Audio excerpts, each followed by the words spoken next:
Hello again, and this video is on Argand diagrams.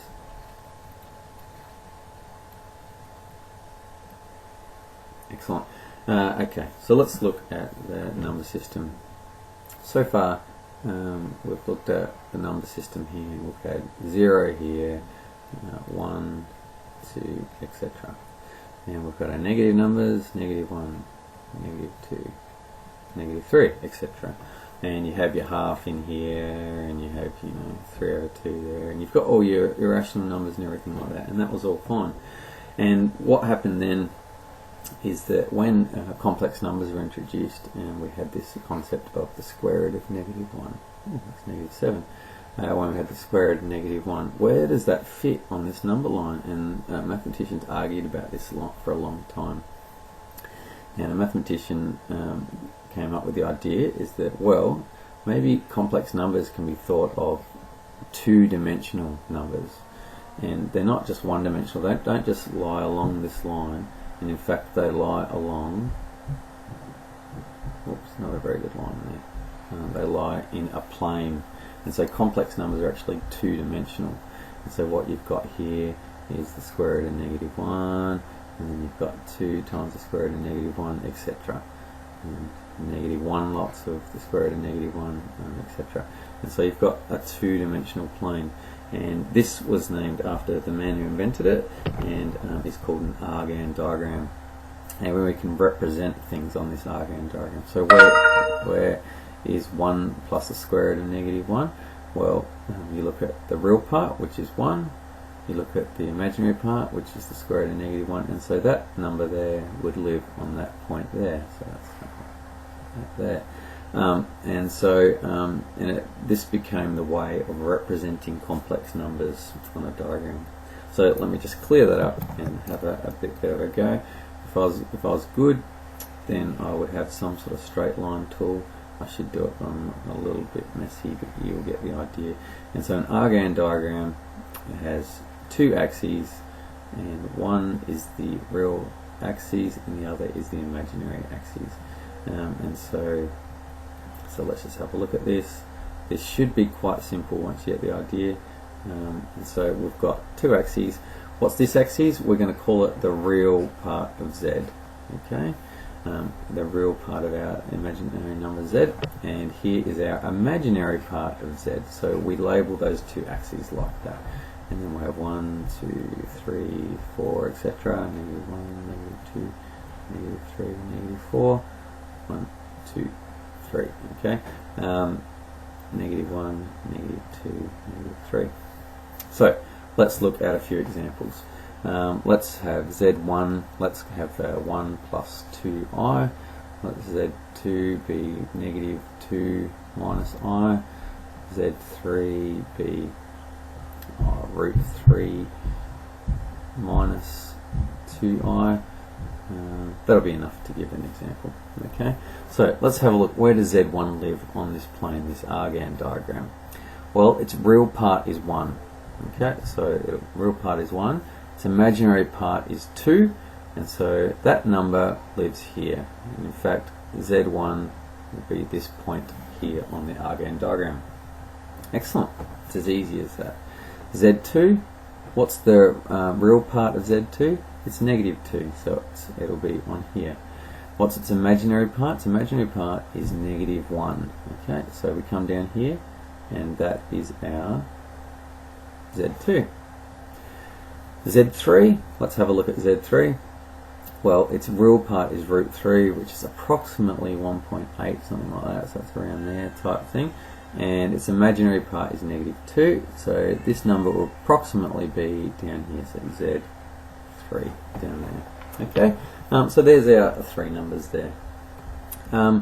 Great, and we talked about in a previous video the modulus, and the modulus is actually the distance from the origin of any point. Okay, so that distance there is the modulus Z. Okay, that's Z1 actually. I wish Eddie would stop crying, it's quite irritating. Here is the modulus of Z1, and it's the distance from the origin. That's what the modulus essentially means. How far is it from the origin? And that's why you get the square root of, just using Pythagoras, 1 squared plus 2 squared is how you calculate that. So that's a bit about the modulus. Just take that off. Excellent. Let's just have a look at what adding together two numbers might mean. So if we do, let's say, Z1 plus Z2, okay, Z1 plus Z2, what does that mean? Let's add these two together. Z1 plus Z2, in fact, can I just do, I'll invent something else, because it's, let's just say this out here will be Z4. And what is Z4? So we've got this. Z4 is equal to, what's the real part? It'll be 3. What's the imaginary part? 1i. So that'll be 3 plus I. What happens if we add these two together? So Z1 plus Z4, if we add those two together, add the real parts together, you get 4. Add the imaginary parts together, I plus 2i, you get plus 3i. So let's just put that on the Argand diagram. 4 plus 3i is 4 plus 3i. So up here you'll get the point Z1 plus Z4. Okay, we've added them together. And what it essentially is when you add together two complex numbers, all you're doing is adding, as if a bit like vectors. We're adding that Z1, and here is our Z4 here. If we add those two together, then we're adding that onto that there, and essentially the answer that we get is like adding two vectors together. We're adding those two together, and our answer is this number here. Okay, so that's what happens. We're adding this complex number Z1 to this complex number here Z4, and the geometric significance, the geometric interpretation of adding two numbers together on the Argand diagram is this green arrow here, which is the adding together. Fantastic. So that's a bit about adding. What about multiplying? Let's get rid of all this.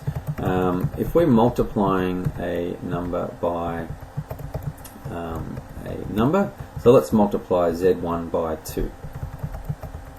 Let's just see what happens. Z2, so let's have a look at Z2. So if we multiply Z1 by 2, let's have a look at Z1 is 1 plus 2i. What's the significance of multiplying by 2? You get 2 plus 4i. Let's plot that on there. 2 plus 4i. So here you'd get 2 Z1. So what actually, when you've got this is Z1, what happens when you multiply it by 2? In fact, it doubles its length. Okay, so it's exactly the same direction. It just doubles its length. So if you like, what would 2Z2 look like? Well, this here is Z2. If we double it, it doubles its length, and so Z2 would be down here. So 2Z2. And so that's what the significance of multiplying does. What does the significance of multiplying by a negative number do? So if we've got Z3, what happens if you multiply that by -1? Okay, let's just have a look at that. Z3, let's multiply it by -1. You get -√3 plus 2i. Where does that live on the Argand diagram? Well, we have -√3, which is roughly here, plus 2i, which is up here. So this is where -Z3 lives. So in fact, if you multiply a complex number by a negative number, then it actually reverses it. So there's our Z3. Negative Z3 is actually reverses it. So it sweeps around by 180 degrees around the Argand diagram and becomes negative. What would happen if you multiplied by, let's say, Z1 multiplied by -2? What will that would do? Well, the negative will spin it around. So here's Z1 here. The negative will spin it around by 180 degrees, and the 2 will make it twice as long. So it'll come around here, so it would be exactly opposite, and it would be twice as long. So that would be -2Z2 roughly there. So that's the geometric significance of adding and subtracting and multiplying by scalars, and that basically is the Argand diagram. It gets a bit more complicated than that, but we'll sort of cover those in class.